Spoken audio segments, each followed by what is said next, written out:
明明是夺走他清白的强奸犯，他却苦等其6年，心甘情愿与其领证结婚。原以为这是他精心设计的复仇大计，可他不惜放弃大好事业，躲在偏僻小镇，结果却只为了给男人生个孩子。更离谱的是，因为这个男人本应该是受害者的他，最终却成了被执行死刑的杀人犯。如此颠覆三观的剧情，你以为只是编剧的脑洞，但生活往往比电影更加荒诞。影片由最高人民检察院影像中心参与出品，也意味着剧本多半参考了真实卷宗。而今天要讲的这部河豚，从一开始就告诉你，河豚肉虽鲜美，但同样含有剧毒，若处理不慎，食客往往因此丧命。而这其实就是全片的主题。这对男女的爱情就像一盘没有剔尽毒腺的河豚肉，看似鲜美，实则致命。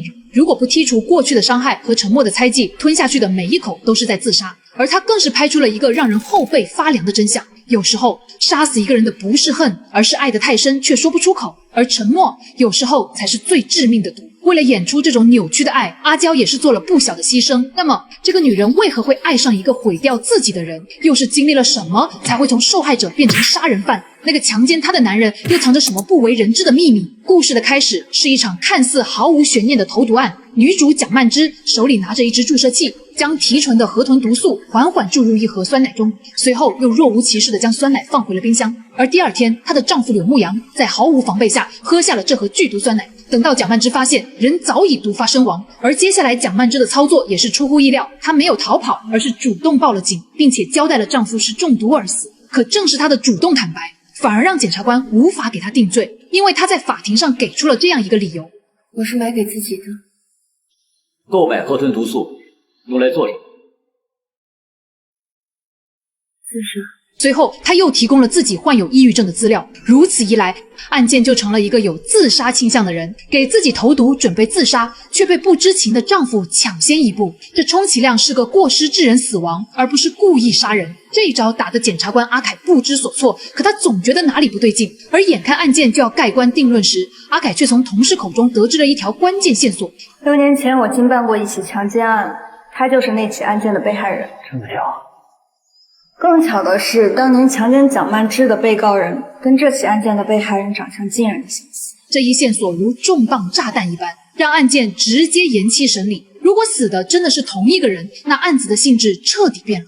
这不再是简单的误杀，而是一场跨越6年的极度扭曲的伦理惨剧。很快 DNA 比对结果出来，被毒死的男人正是6年前侵犯过蒋曼芝的罪犯许一成。那么问题来了，许一成怎么就成了柳牧阳？受害者蒋曼芝又为什么要嫁给曾经毁掉自己的强奸犯呢？这一切的荒诞，我们得把时间条拖回到6年前，那个改变所有人命运的雨夜。其实当年那场所谓的强奸案背后就藏着一只看不见的手。那晚公司聚餐，许一成和蒋曼芝都喝醉了，2人被扶进了酒店房间，而那个拨打报警电话把警察引来捉奸的人，正是蒋曼芝的追求者蒲翊群。这里咱们得深挖一下蒲翊群这个角色。他当时明明看到许一成图谋不轨，可偏偏他没有选择立刻冲进去阻止，而是特地在车里等了半个小时才打电话报警。为什么？因为他有一个滑稽又恶毒的理由。在我面前，他永远骄傲的像一个公主，所以我希望有一个事实，一个让他在我面前骄不起来的事实，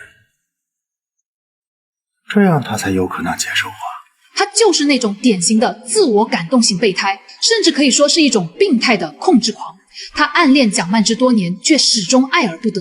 在他眼里，蒋曼芝就像高傲的白天鹅，对他所有的付出都视而不见。这种长期的卑微感让他的心理逐渐扭曲。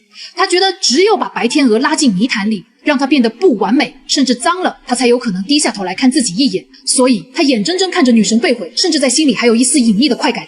这哪里是爱？这分明是得不到就毁掉的占有欲。看到这儿，是不是觉得后背发凉？这就是人性中阴暗的一面。有时候伤害你最深的，往往是身边那个打着为你好旗号的人。蒲翊群以为除掉了情敌，女神就是自己的了。在蒋曼芝父亲病重、最无助的时候，他忙前忙后，像个仆人一样伺候端茶倒水、跑腿借钱，甚至连洗脚水都端到床前。可是有些感动注定换不来爱情，蒋曼芝只把他当合作伙伴，甚至可以说是当成了这晦气日子里的一根拐杖，用完了也就放下了。而几年后，许一成出狱了，前科让他找不到体面的工作，只能在足浴店当一名技师。也就是在这里，命运的齿轮再次转动，因为蒋曼芝便是这家店的常客，两人在命运的安排下再次相遇，只是结果比想象中要平静。曾经的受害者如今躺在按摩椅上，而那个施暴者却卑微地蹲在地上给他洗脚。他低着头，不敢看蒋曼芝一眼，把她的脚浸入温热的水里，手指轻轻划过她的脚背，每一个动作都小心翼翼，透着一股赎罪的意味。而蒋曼芝呢，她看着脚下的这个男人，眼神复杂极了，是恨吗？肯定有，但恨到了极致。有时候会发生一种诡异的化学反应，两个人谁也没说话，只有水声哗哗作响，那种沉默比争吵更震耳欲聋。最终许一成打破了沉默。你恨我吗？不知道从什么时候开始，我就不恨他了。其实我跟他都是不幸的人，从小缺爱，也不懂怎么去爱别人，所以你们才选择在一起。这两个残缺的灵魂竟然在彼此的伤口中找到了慰藉。对于蒋曼芝来说，许一成虽然伤害过她，但他也是唯一一个真正与她有过肌肤之亲，真正牵动她情绪的人。这里还要插一个细节，其实当年案发前，蒋曼芝就已经喜欢上了许一成，只是还没等他告白就出事了。而庭审的时候，蒋曼芝本来是想帮许一成的，她想在法庭上承认他们是男女朋友关系，这样就能帮许一成脱罪。结果许一成为了某种原因一口咬定他们不是男女朋友，硬是把自己送进了监狱，这让蒋曼芝心里一直有个结，这个男人宁愿坐牢也不愿承认爱我吗？这种复杂的爱恨纠葛才是他们重逢后能迅速升温的关键。而相逢后的一段时间，蒋曼芝频繁去消费，直到一次暴雨，她邀请许一成上了车，车窗外狂风暴雨，像极了6年前那个噩梦般的夜晚。但这一次不是强迫，狭小的车厢，浑浊的呼吸，车窗上布满了水汽，两个背负着罪恶与伤痛的人在雨夜中疯狂地纠缠在一起。蒋曼芝在审讯室里是这样回忆的：那天晚上是我和他的第2次，但其实是我人生中真正的第1次。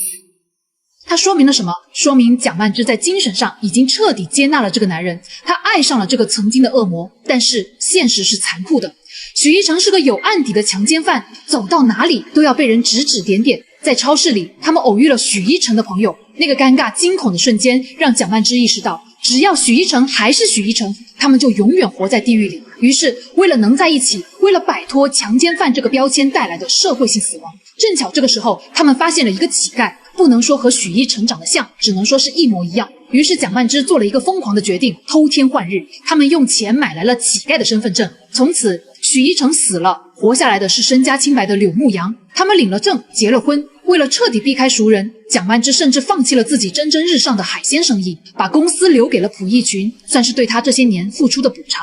然后他带着柳牧阳逃到了一个陌生的海边城市，在那里他们开了一家花店，过着平凡的日子。如果没有意外，这简直就是一场完美的重生。可惜这部电影叫河豚，河豚虽然鲜美，但毒素未除，必死无疑。他们这段感情的基石是建立在谎言和隐瞒之上的。这个毒首先来自于那个被抛弃的备胎蒲翊群。蒲翊群发现蒋曼芝不仅拒绝了自己的求婚，反而嫁给了一个强奸犯，甚至为了那个男人背井离乡时，他的心理彻底扭曲了。他无法接受自己多年的付出竟然输给了一个罪犯，他就像个阴魂不散的幽灵，一路跟踪到了海边城市。他找到了蒋曼芝，用一种看似关心实则恶毒的语气告诉他，许一成心里有一个爱的女人，不是你。蒲翊群的话就像一根刺，深深扎进了蒋曼芝的心里。这就是人性的弱点，一旦心里有了怀疑的种子，它就会在沉默中疯长。这天本想分享怀孕的喜悦，却意外撞见了丈夫鬼鬼祟祟的拨打电话，还听到他对着电话说想你了，这可真是要了老命了。更要命的是，当她翻看丈夫的手机时，却发现手机干干净净，连电话记录都没有，这怎么能叫人不怀疑？于是当晚她就跟踪了丈夫，结果看到了她最不想看到的一幕，丈夫竟与一名女子在大街相拥，深情且不舍。那一刻，蒋曼芝的世界崩塌了。她想起了蒲翊群的话，她心里藏着另一个女人，她以为的救赎原来只是一场笑话，她以为的相依为命原来自己只是个替身，她以为丈夫爱的是她，其实丈夫只是在利用她洗白身份，一旦时机成熟就会回到那个女人身边。绝望之下就连孩子都没了，于是心中的爱彻底转化为了杀意。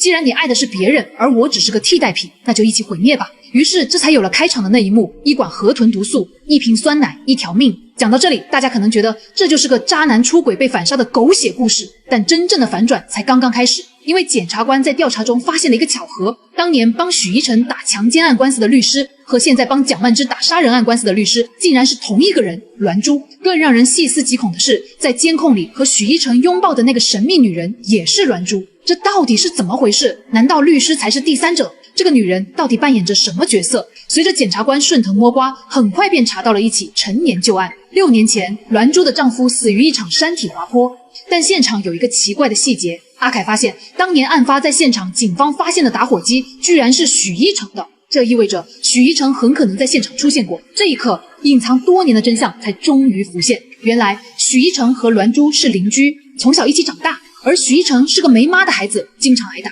是栾珠像姐姐一样护着他。这份依恋慢慢在许一成心里生了根。6年前，栾珠嫁给了一个家暴男。一天，许一成与栾珠打电话时，亲耳听到了施暴的过程。一气之下，许一成开车撞向那个男人。是的，许一成身上背着的不仅仅是强奸案，还有这起谋杀案。而当时他在慌乱中留下了打火机。当得知尸体被发现时，他以为自己就要暴露，于是当晚在聚会上喝了不少酒。谁料酒精上头，把蒋曼芝看成了栾珠，于是这才造就了另一场悲剧。可谁料警方以为火机是死者的遗物，并没有起疑，而为了赎罪，许一成并没有接受蒋曼芝的帮助，而让蒋曼芝崩溃的并不是这个，而是另一个真相。当晚他所看到的拥抱并非出轨，而是告别。也不知道什么时候，